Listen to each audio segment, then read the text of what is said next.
할렐루야. 반갑습니다. 현장에 나와서 함께 예배드리는 성도들, 집에서 온라인으로 예배드리는 모든 성도들에게 하나님의 크신 은총이 충만하시기를 주의 이름으로 축복합니다. 우리 옆에 있는 분과 서로 인사 나누겠습니다. 하나님은 당신을 사랑하십니다.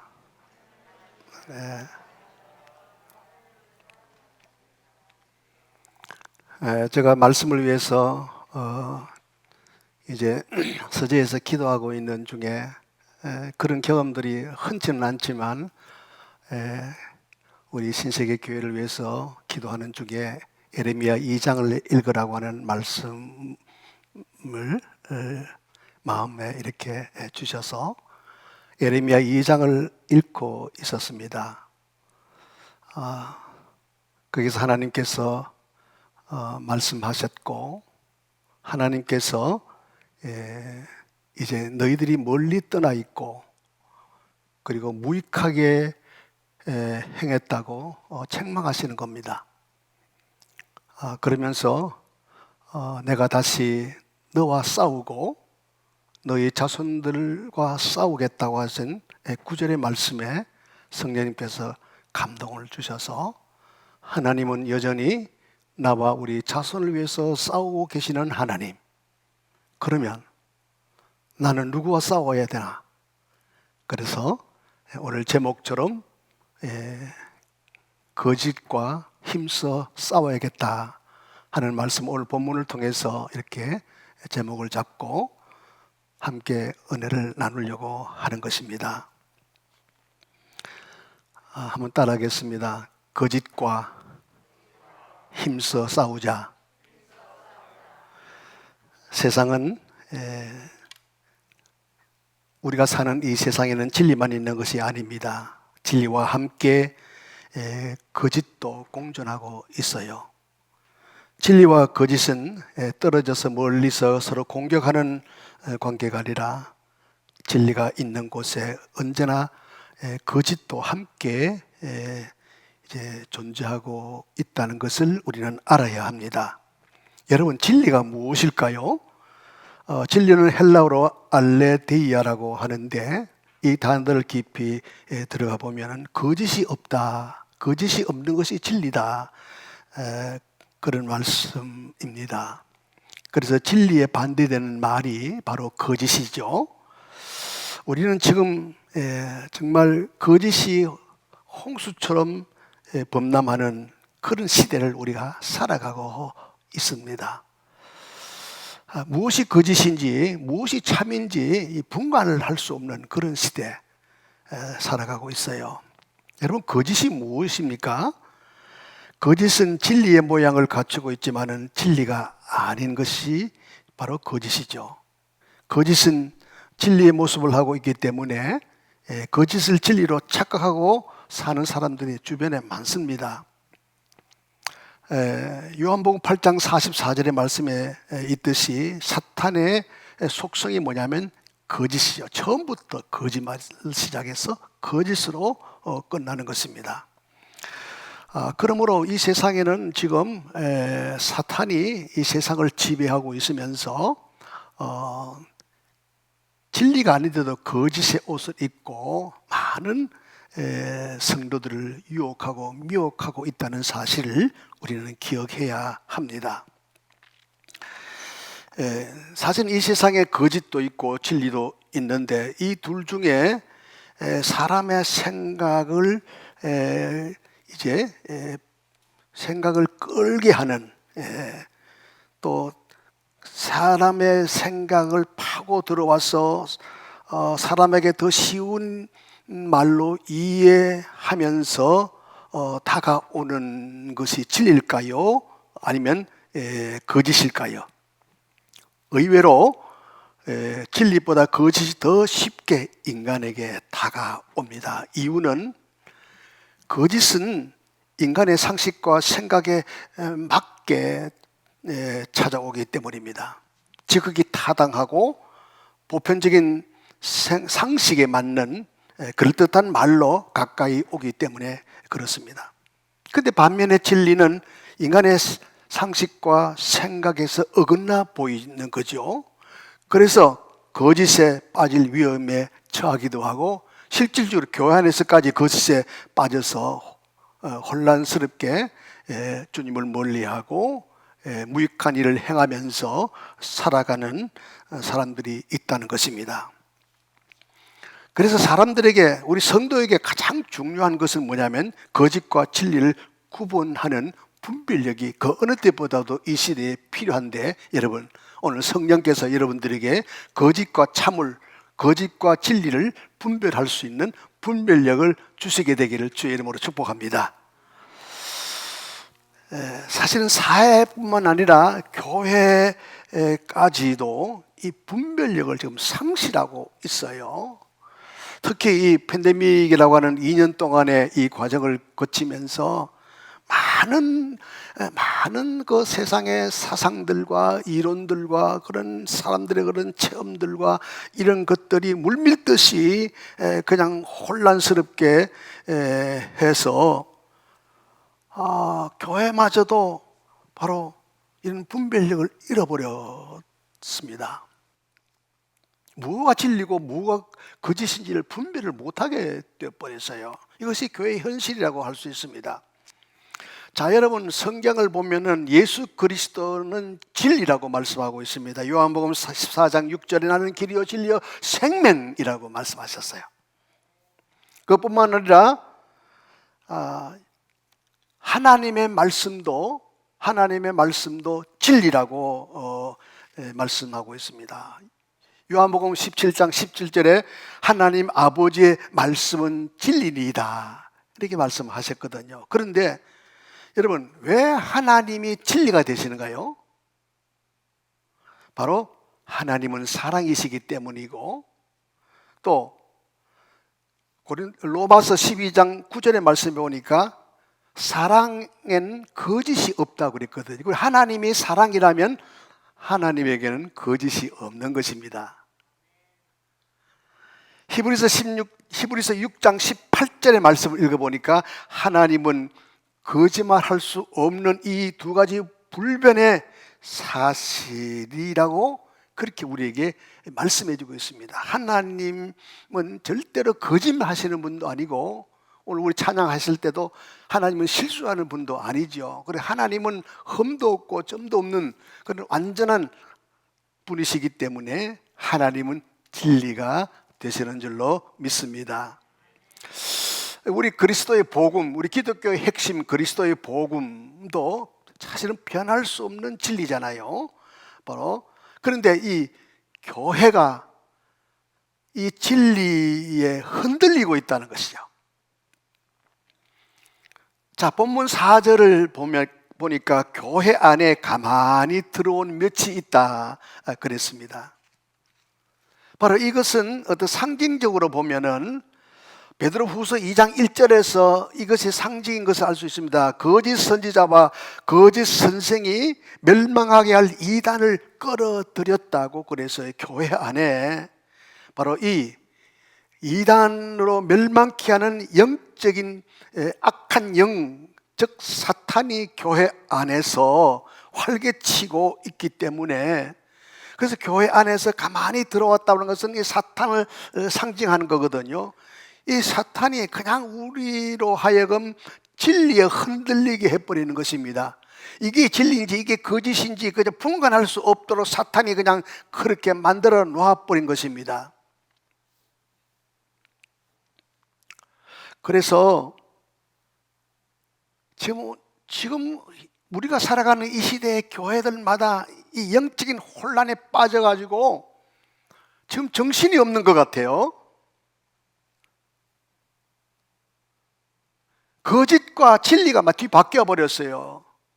진리가 진리 되어야 되고 거짓은 거짓으로 남아야 되는데 거짓이 진리가 되고요, 진리가 막 거짓처럼 그냥 그렇게 뒤바뀌어서 우리의 신앙생활을 그냥 송두리째 그냥 흔들려 버리도록 만들어 버린 거예요. 자, 여러분, 하나님은 창조주 하나님이시죠. 모든 피조물들을 만드셨는데 특히 세상을 만드실 때는 진리의 말씀으로 만드셨잖아요. 하나님의 형상을 지닌 우리 인간을 만들 때는 흙으로, 그리고 하나님의 생기를 가지고 우리 인간을 만들으셨습니다.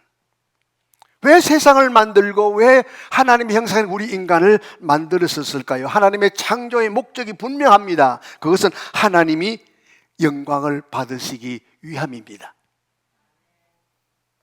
그런데 그냥 진리와 거짓이 뒤바뀌어서 우리의 신앙에까지 그냥 완전히 흔들려 버리게 되었습니다. 그래서 창조주 하나님이 영광을 받으셔야 하는데 교회는 이미 하나님의 영광이 나타나지 않습니다. 창조주 하나님이 영광을 받으셔야 되는데 이 영광이 그냥 이제는 찾아볼 수가 없게 되어 버렸어요. 이것이 지금 우리가 살아가는 이 시대의 현실이 되어 버렸어요. 자, 로마서 1장 25절의 말씀을 우리 같이 한번 읽겠습니다. 로마서 1장 25절 시작.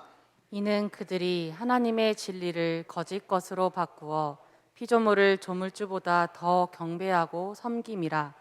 주는 곧 영원히 찬송할 이시로다. 아멘. 이 말씀처럼 창조주 하나님이 영광을 받으시고 찬양을 받으셔야 하는데 지금 보십시오. 피조물인 인간이 모든 것에 먼저이고 하나님보다도 먼저이고 모든 것에 우리 인간이 중심이고 하나님이 중심이 되어야 될 텐데 우리 인간이 중심이 되어버렸어요. 또 하나님의 형상으로 지원받은 우리 인간보다도 내가 집에서 키우는 이 반려견이 더 사랑을 받는 것 같아요. 그런 걸 여러분 못 느낍니까? 우리 하나님 형상으로 지원받은 우리 인간이 대우받고 사랑받아야 되는데 우리 반려견이 더 대우받는 것 같아서 뭔가 찜찜해요. 이사야 43장 9절의 말씀에 보니 7절의 말씀에 보니까 내 이름으로 불려지는 모든 자 곧 내가 내 영광을 위하여 창조한 자를 오게 하라. 창조주 하나님은 모든 피조물로부터 영광을 받으셔야 하는데 하나님이 영광을 받지 못하고 있는 것이 이게 현실이에요. 왜? 진리가 다 지금 바뀌어져 버렸어요. 혼란스러워져 버렸어요. 그러므로 이런 때에 우리에게 가장 중요한 것은 뭐냐면 거짓과 진리를 분별하는 이 분별력이 우리에게 있어야 합니다. 하나님의 말씀을 읽을 때 하나님의 말씀이 들려질 때 이것이 진리구나, 복음이 진리가 무엇인지를 분별해내는 이 은사, 이 지혜, 이것이 우리에게 정말 필요한 때가 된 줄로 믿습니다. 왜 우리가 살아가는 이 세대가 이렇게까지 달라져 버렸어요? 뭐가 진리인지 뭐가 거짓인지 뭐가 먼저인지 뭐가 중심인지 완전히 지금 질서가 무너져 버렸어요. 오늘 본문 말씀은 이것을 우리에게 회복시켜주는 그런 메시지가 있습니다. 오늘 본문을 보면 1절에서 유다는 부르심을 받은 자들에게 편지한다고 하면서 말씀을 시작합니다. 자, 부르심을 받은 자. 자, 이 말은 우리가 자주 많이 듣잖아요. 교회에서 부르심을 받았다 많이 듣습니다. 자, 이 부르심을 받은 자라는 말은 헬라 클레토스라고 하는 이 단어는 하나님의 주권적인 섭리에 의해서 우리가 부름을 받았다는 거예요. 내가 부름을 받기 위해서 노력하고 힘써서 하나님이 나를 부르신 것이 아니고 하나님이 조건 없이 하나님의 주권적인 섭리로 이미 하나님이 우리를 부르신 것이에요. 여러분들도 하나님의 주권에 의해서 여러분 한 사람 한 사람을 부르신 줄로 믿습니다. 하나님이 유다를 부르신 것처럼 그 시대에 사는 모든 성도들을 부르신 것처럼 오늘 내 한 사람 한 사람이 하나님이 하나님의 주권에 의해서 우리를 부르셨음을 믿으시기 바랍니다. 그런데 하나님이 우리를 부르셨을 때 무슨 사명이 있구나. 그래서 뭘 사명을 우리가 뭐 감당해야 되지 않느냐. 그런 생각을 우리는 갖게 돼요. 그러나 이게 하나님의 부르심을 묵상해 보면 하나님께서 자기 백성으로 선택한 자를 죄에서 건지신다고 하는 의미를 갖고 있어요. 우리 인간은 누구도 스스로 하나님을 찾아 나올 수가 없고 스스로 죄에서 헤어날 수도 없는 존재이기 때문에 결국은 하나님은 선택과 부르심의 방법을 사용하시는 것입니다.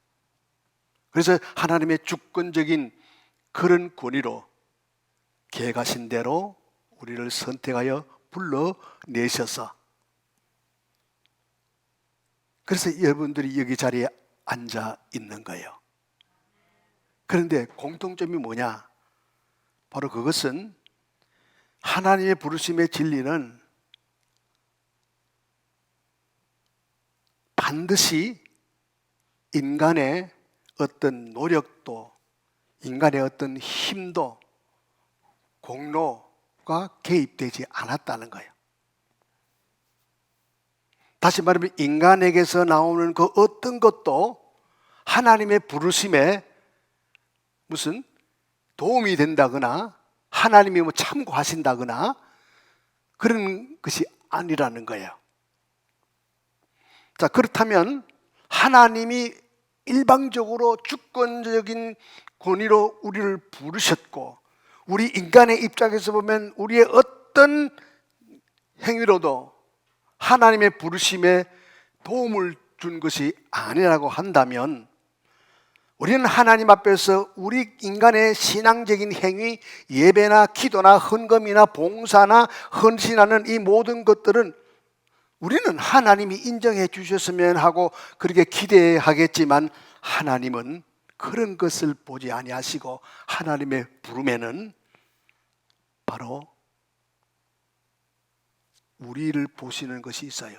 내가 너에게 이런 것들을 했으니까 내가 너를 불렀다는 것이 아니라 하나님이 우리를 보시는 것은 주권적으로 바로 우리에게 뭘 보시느냐? 복음의 진리가 있느냐? 그걸 보시는 거예요.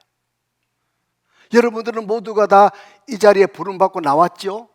다 여러분들에게는 복음의 진리가 있는 줄로 믿습니다. 자, 그러면 이 복음의 진리, 예수 그리스도를 구주로 영접하고 우리가 하나님을 찾게 되고 우리가 하나님을 믿을 수 있는 것, 그래서 이 자리에 주님의 부름을 받고 나왔다고 하는 것은 그것은 다시 말하면 우리에게 뭐가 있어야 돼요? 믿음이 있어야 되고 성령이 있어야 바로 이 자리에 하나님을 찾고 하나님을 믿고 이 자리에 나올 수가 있게 된 것입니다. 이것이 뭐냐면 바로 복음의 진리입니다.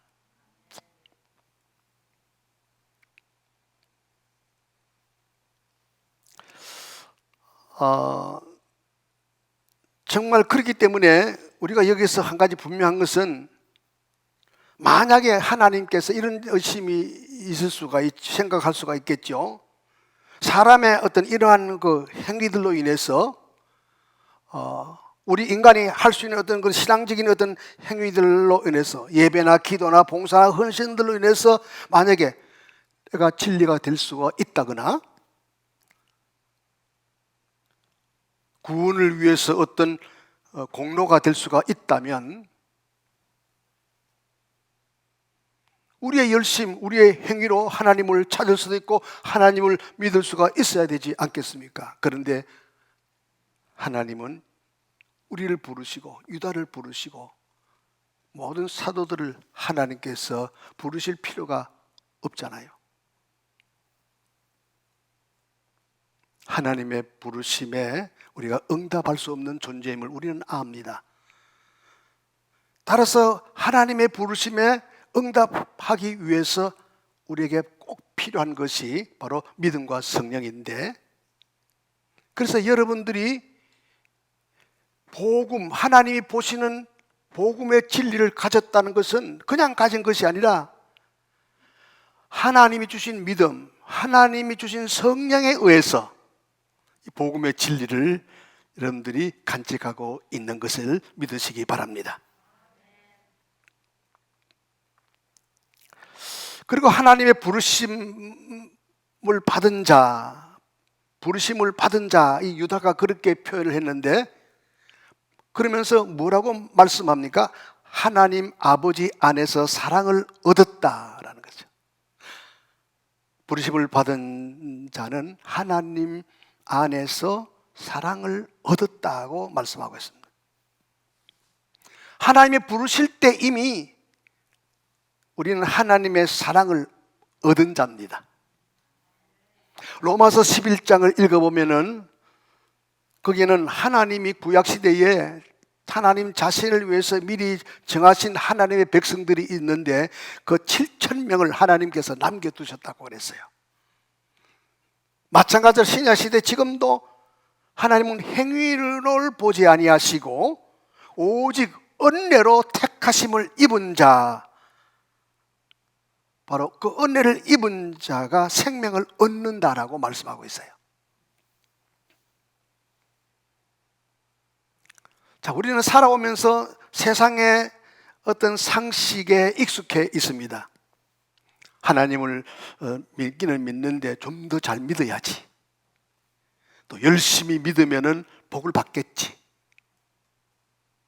이것이 뭐냐면 우리가 세상에 그동안에 살아오면서 세상에 주는 그런 원칙, 이것이 상식이었습니다. 그러나 이러한 상식적인 생각은 하나님 아버지의 은혜로 주어진 사랑, 그 하나님이 은혜로 주어진 사랑, 하나님께서 우리를 부르실 때 이미 하나님 아버지의 사랑을 주셨는데 이 사랑은 완전한 사랑이고 이 사랑은 조건 없이 한없이 베푸시는 사랑인데, 세상적인 상식으로 생각하게 되면은 그럼 어떻게 돼요? 이 사랑을 깎아내리고 인정하지 아니하는 비진리가 되고 거짓이 되는 것입니다. 하나님 아버지의 이 사랑은 예수 그리스도의 십자가상에서 확정했다고 하셨습니다. 그렇기 때문에 이 하나님 부르신 자들에게 주시는 이 하나님의 이 사랑은 인간의 행위에 따라서 하나님의 사랑이 평가되는 기준이 아닙니다. 인간이 어떻게 행하느냐에 따라서 더 열심히 착한 일하고 또 열심히 무슨 일들을 많이 하고 그런다고 해서 하나님의 사랑에 더해지고 이런 것이 아니라는 것이죠. 로마서 5장 8절의 말씀 보면 우리가 아직 죄인 되었을 때에 그리스도께서 우리를 위하여 죽으심으로 하나님께서 우리에 대한 자기의 사랑을 확정했다고 말씀하셨는데, 자, 하나님의 사랑에 예수 그리스도 십자가의 사건을 통해서 하나님이 부름받은 자에 대한 사랑을 확정했다. 이 확정이라고 하는 것이 뭐냐면, 내가 주석을 찾아보니까요, 다양한 주석들의 생각들이지만 공통적인 것은 뭐냐면, 이 확정된 하나님의 사랑, 이 사랑은 자발적이었고 무조건적이라는 거예요. 이 확정이라고 하는 것은 십자가에서 단번에 성취된 구원 사역의 효력이 영원하다는 것입니다. 예수 그리스도의 십자가의 이 사건을 통해서 우리에 대한 하나님의 사랑을 보여주신 이 아가페의 사랑은 그냥 영원하다는 것이야. 완전한 우리에게 베푸신 이 완전한 사랑이 한순간으로 끝나는 것이 아니고 영원하다, 영원한 효력이 있다라는 것입니다. 이 사실을 여러분 믿으시기 바랍니다. 지금 아주 중요한 말씀을 제가 드려요. 우리의 의식 속에는 끊임없이 세상적인 그런 자꾸 상식적인 이야기들을 자꾸 끌어들이는 것입니다. 걔도 열심히 해야 사랑받지, 열심히 해야 뭔가 복을 받지, 뭔가 더 남다른 무슨 일들을 해야 하나님이 특별하게 뭔가 이렇게 우리를 지키시고 보호하시겠지, 이런 생각을 끊임없이 가지고 있지만 이것은 거짓이라는 거예요. 하나님이 일방적으로 주시는 사랑만이 진리고, 사람에 의해서 나오는 모든 것들은 다 그거는 쉽게 말하면 진리에서 벗어난 비진리라는 거예요.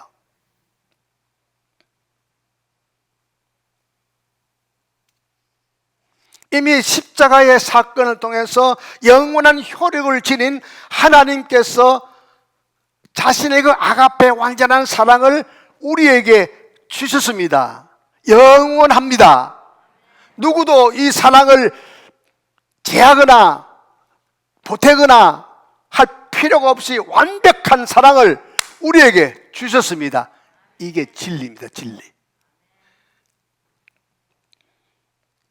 또 오늘 본문에 보니까 부르심을 받은 자를 그리스도를 위하여 지키심을 받았다고 그렇게 유다가 말하고 있어요. 지키심을 받았다. 예수 그리스도를 위하여 지키심을 받은 자들에게 그랬어요. 하나님의 부르심은 나를 위한 것이 여러분 아닙니다. 하나님이 나를 부르실 때 아까도 말씀드린 대로 뭔가 나에게 무슨 사명을 맡기기 위해서 이런 차원이 아니고, 하나님이 나를 부르심은 나를 위한 것이, 나의 구원을 위한 것이 아니라 그리스도를 위한 것이라는 거예요. 하나님이 계획하시고 그것을 이루시는 하나님의 일의 모든 구속사역의 중심은 내게 있는 것이 아니에요. 우리가 구속사역에 자꾸 나를 대입시킨, 하나님 나를 구원하시려고 부르셨고 오셨고 그런 이야기하지 내가 아니에요. 오직 예수 그리스도를 위한 것입니다. 끊임없이 말씀드리지만 우리가 성경을 대할 때 하나님의 자리에서 성경을 보아야 되는데 자꾸 나의 자리에서 성경을 보라보고 해석하려니까 전부 나와 연결되어서 나를 부르신 것은 나를 구원하시려고 불러셨지, 이렇게 자꾸 생각하잖아요. 부름받은 성도들은 하나님의 완전한 사랑을 영원히 얻었을 뿐만 아니라 하나님의 보호하심을, 지키심을 받은 줄로 믿으시기 바랍니다. 자, 그러면 하나님께서 성도들을 지키시고 보호하심은 한순간으로 끝나는 것이 아니에요. 예수 그리스도께서 다시 오실 때까지 교회를 위협하는 모든 사탄의 세력들을 다 물리치시고 끝까지 보호하신다는 의미가 있습니다. 부르신 자들에게 사랑을 베푸신 것도, 보호하시는 것도 일회성이 아니고 주님 재림하실 때까지, 다시 오실 때까지 영원히 우리를 보호하시고 우리를 지키시고 우리에게 사랑을 베푸시는 하나님이심을 믿으시기 바랍니다. 이게 진리예요. 그리고 하나님께서 왜 이 성도들을 이렇게 보호하시는 것입니까? 그 목적이 있습니다. 그것은 자기 백성들을 구속하기 위해 십자가의 고난을 받으시고 고통을 받으시고 이 죽음까지도 이제 인내하시면서 감당하신 예수 그리스도의 영광을 위해서 우리를 보호하시는 것입니다. 이게 분명합니다. 왜 우리를 보호하시는 거예요? 왜 우리를 사랑하시는 거예요? 예수 그리스도의 영광을 위하여. 십자가에 피 흘려 죽으시고 고난당하시고 죽음을 내어주시고 희생하신 그 예수 그리스도의 영광을 위해서 우리에게 사랑을 주시고 우리에게 영원한 변찮는 보호하심이 있는 줄로 믿으시기 바랍니다. 자, 그렇다면 영광을, 예수 그리스도의 영광을 위한 삶은 무엇일까요? 무엇이, 어떻게 사는 것이 예수 그리스도의 영광을 위해서 사는 삶입니까? 그것은 십자가의 은혜를 증거하는 거예요. 아멘. 예수 그리스도의 십자가의 은혜를 증거하는 것, 이것이 예수 그리스도의 영광을 위해서 사는 것입니다. 사도들도 그랬죠. 우리의 수많은 2000년의 역사 속에 시대마다 살았던 하나님의 부름을 받은 모든 성도들도 그런 삶을 살았습니다. 우리들도 그런 삶을 살아야 될 줄로 믿습니다. 사도행전 20장 24절에 사도 바울은 이렇게 고백하고 있습니다. 자, 다 같이 잘 아는 말씀인데 같이 읽어요. 시작. 내가 달려갈 길과 주 예수께 받은 사명 곧 하나님의 은혜의 복음을 증언하는 일을 마치려 하면은 나의 생명조차 조금도 귀한 것으로 여기지 아니하노라. 아멘. 아멘. 예수님의 낮아지심과 죽으심의 은혜를 세상에 증거하는 것이 하나님의 뜻이고 부름받은 우리들의 삶이라는 거예요. 이것이 예수 그리스도를 영화롭게 하는 줄로 믿습니다. 우리가 신앙생활은요 단순한 거예요. 복잡하지 않습니다. 사탄이 들어와가지고 막 그냥 어지럽게 해놓았지 하나님의 진리는 너무너무 단순해요. 하나님 말씀에는 그래서 삶의 원칙이 있습니다. 우리는 말씀 하나하나를 실천하면서 살아야 된다라고 말하지만은 이보다도 하나님이 세우시는 삶의 원칙을 따라 살아갈 때 그때 성도다움이 증거되고요 교회다움이 나타나게 되는 것입니다. 그러면 하나님이 말씀하시는 삶의 원칙이 무엇일까요? 그것은 오직 예수 그리스도의 십자가의 은혜를 아는 것이죠. 세상 사람들은 이 십자가의 은혜를 모르기 때문에 세상적인 원칙을 가지고 삽니다. 착한 일 하면 존경받는다. 선한 일을 많이 하면 사랑받는다. 여러분 테레사 수녀를 잘 알지만 테레사 수녀를 세상 사람들은 칭송하지만은 만약에 하나님께서 테레사 수녀가 이 땅에서 뭐 가난한 사람 구제하고 돕고 주님 하나님은 그것을 보실까요?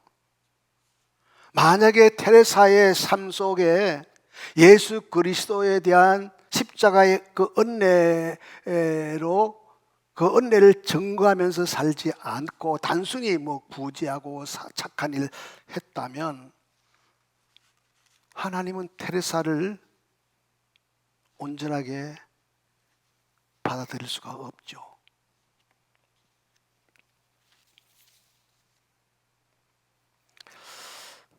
오늘 교회에 정말 우리가 정말 조심해야 될 부분이 뭐냐면 교회조차 이 하나님의 말씀에 의한 삶의 원칙, 오직 하나님의 은혜, 십자가의 은혜를 바라보고 살아가는 이 삶의 원칙이 너무 흐려져 있고 너무 무지함으로 인해서 똑같이 우리도 세상의 삶의 원리를 따라서 세상 사람들과 같은 그런 기준과 시각으로 교회를 바라보려고 하는 것입니다.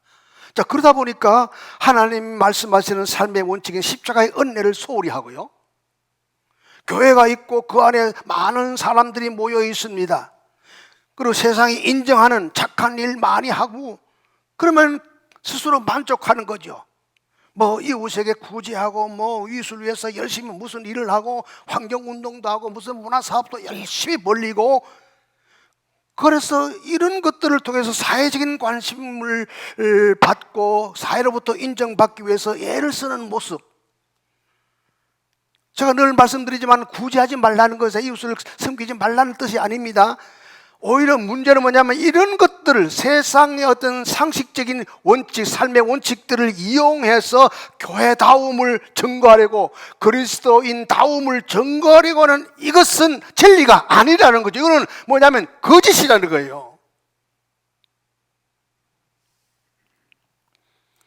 사람에게서부터 나오는 모든 것들은 다 거짓입니다. 단지 하나님에게서 나오는 것, 하나님께서 인정하시는 것만 진리입니다.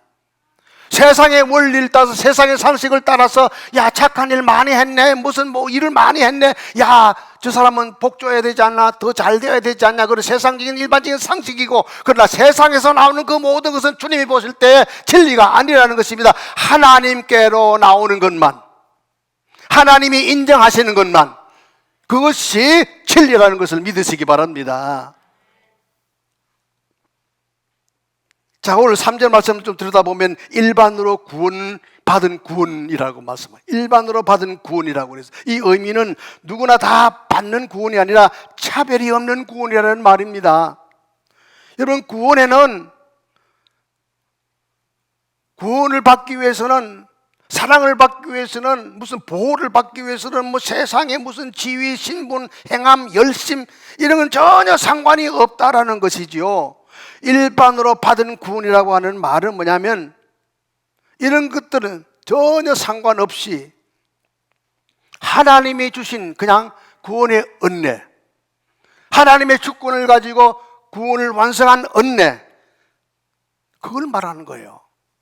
또 단번에 주신 믿음의 도라고 표현했는데, 예수 그리스도께서 십자가에서 한 번으로 피 흘리심으로 완벽하게 이루어진 구원을 말하는 것입니다. 이거는 십자가에 한 번 죽음으로써 뭐 그냥 문제가 해결되고 뭐 이런 것이 아니라 한 분의 죽으심으로 인해서 단번에 주신 십자가의 사건, 구속의 사건을 통해서 주님이 피 흘림으로 완전한 구원이 이루어졌다라는 것을 말씀하는 겁니다. 똑같이 다 연결되는 것이죠.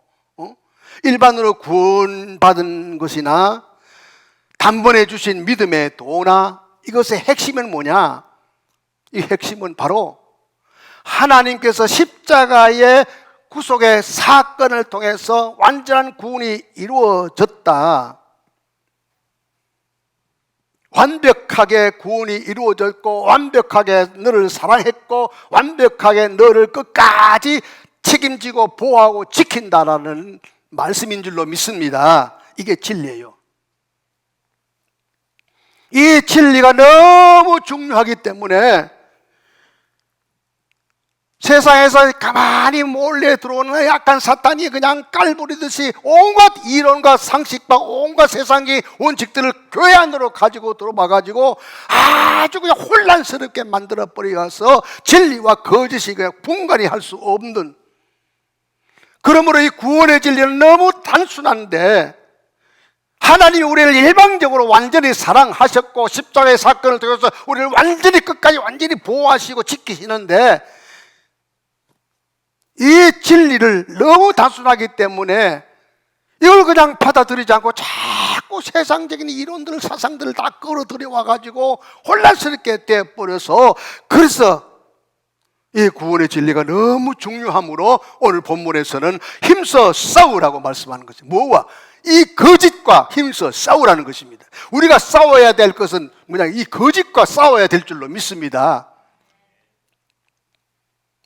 우리의 삶의 형편에서 보면 그러잖아요. 누구를 만났어요. 신앙생활 어떻게 잘해? 예, 십자가의 은혜 안에서 그냥 잘하고 있습니다. 그러면 될 텐데, 야, 너 11조 했어? 너 주일날 예배 잘 드려? 기도 열심히 해서, 그거부터 먼저 물어요. 그거는 구원하고는 상관이 없습니다. 이게 완성된 거예요. 이런 부분들은 정말 하나님이 나 같은 죄인에게 불러주셔서 구원을 완성시켜 주시고 완전히 주님 오실 때까지 나를 완전히 저 사탄의 세력에서 건져 우리를 보호해 주신다고 하는 사실을, 이 진리를 확실히 성령에 의해서 믿어진다면 이런 섬김, 이런 헌신, 이런 예배, 이런 기도는 자연스럽게 나오게 되어 있는 거예요. 아멘? 아멘입니까? 그런데 이걸 무시하고 그냥 신앙생활 열심히 해야 복받아, 이런 차원이 아니라는 것입니다. 성도는 싸우는 자입니다. 만약 나에게 이 싸움이 없는 신앙생활을 하고 있다면 내 믿음을 다시 점검해 보아야 합니다. 싸움을 위해 필요한 것은 적을 아는 것인데, 적을 모르는 사람들에게 싸우라고 한다면 이는 공허한 말씀일 뿐이죠.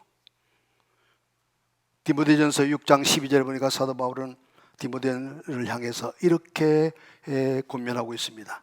믿음의 선한 싸움을 싸우라. 영생을 취하라. 이를 위해 너희가 부르심을 받았고 많은 증인들 앞에서 선한 증언을 하였도다. 아멘. 가만히 들어온 이 사람은, 교회 안에 들어온 이 사탄은 하나님의 은혜를 도리어 방탕한 것으로 꾸미고 말았습니다.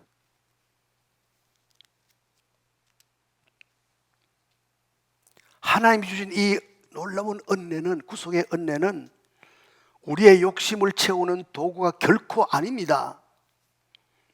그런데 교회에 가만히 들어온 이 사람들, 이 사탄은 하나님의 은혜를 자기의 욕심을 위한 도구로 바꾸어 버렸어요. 즉 세상의 것들을 내 욕심으로 풍족히 채우고 자기가 원하는 모든 일이 잘 되는 것을 하나님의 은혜로 여겨버리는 것입니다. 그러나 하나님의 은혜는 이런 것들이 아니잖아요. 이미 부르신 자에게 구원을 주셨고 사랑을 주셨고 영원히 보호해 주심을 약속하셨기 때문에 이것이 은혜인 줄로 믿습니다. 오늘 이 은혜가 성령님의 감동으로 내 가슴에 정말 인격적으로 흘러야 돼요. 인격적으로 흘러야 돼요. 이론적으로가 아니라 성령의 감동에 의해서 내게 베푸신 이 예수 그리스도의 이 은혜가 철철철철 넘칠 때 사도 바울의 고백처럼 내가 생명을 조금도 귀한 것으로 여기지 아니하고 그런 고백을 할 수가 있는 것입니다. 어떤 고난과 어려움 속에서도 살아갈 수 있게 되는 것입니다.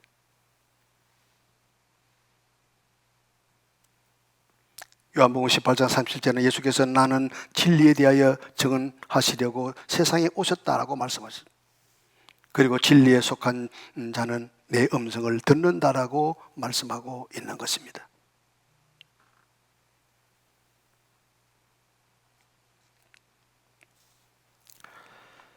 사랑하는 여러분, 제가 오늘 드리고 싶은 말씀은 뭐냐면 우리가 결론적으로 말씀이 주시는 삶의 원칙, 그것을 살피면서 이 삶의 원칙에 벗어나지 않는 삶을 살아야 되는데 그걸 구체적으로 그 뭘까요? 그게 하나님의 십자가의 은혜를 바라보면서 말씀의 그 삶의 원칙을 적용하면서 산다는 것이 뭘까요? 그것은 뭐냐면 부름받은 성도들은, 하나님의 백성들은 진리에 속한 자이기 때문에 진리가 되시는 하나님의 말씀에 귀를 기울여야 하는, 그리고 그 말씀을 가까이 해야 합니다. 그리고 진리의 말씀을 따라 순종하며 내 삶에 적응하면서 살아가야 하는 것입니다. 성도는 진리를 대적하지도 않습니다. 왜냐하면 진리를 대적하면 아무것도 할 수가 없다는 것을 압니다. 혹시 여러분들의 살아오는 삶 속에서 뭔가 자꾸 안 풀리는 게 있습니까? 세상적인 상식과 원칙으로 보면은 내가 이것 잘못했기 때문에, 이것 때문에 문제가 생겼지, 이거 실수했기 때문에 이런 결과가 왔지, 이렇게 풀어가지만은 성경적인 답은 뭐냐? 왜 내 삶이 풀리지 않느냐? 내 삶에 왜 평안도 없고 왜 문제가 생기느냐? 그것은 분명한 답이 여기서 나와요. 그것은 바로 진리를 거슬렸기 때문입니다. 자, 고린도후서 13장 3절 다 같이 읽겠어요. 다 같이 시작. 우리는 진리를 거슬러 아무것도 할 수 없고 오직 진리를 위할 뿐이니. 아멘. 십자가의 은혜를 누리는 신앙은 바로 하나님이 진리고 예수 그리스도가 진리시고 말씀이 진리고 구원의 진리가 진리이듯이 우리는 절대로 진리를 대적해서도 안 되고 진리를 거슬러서도 안 되는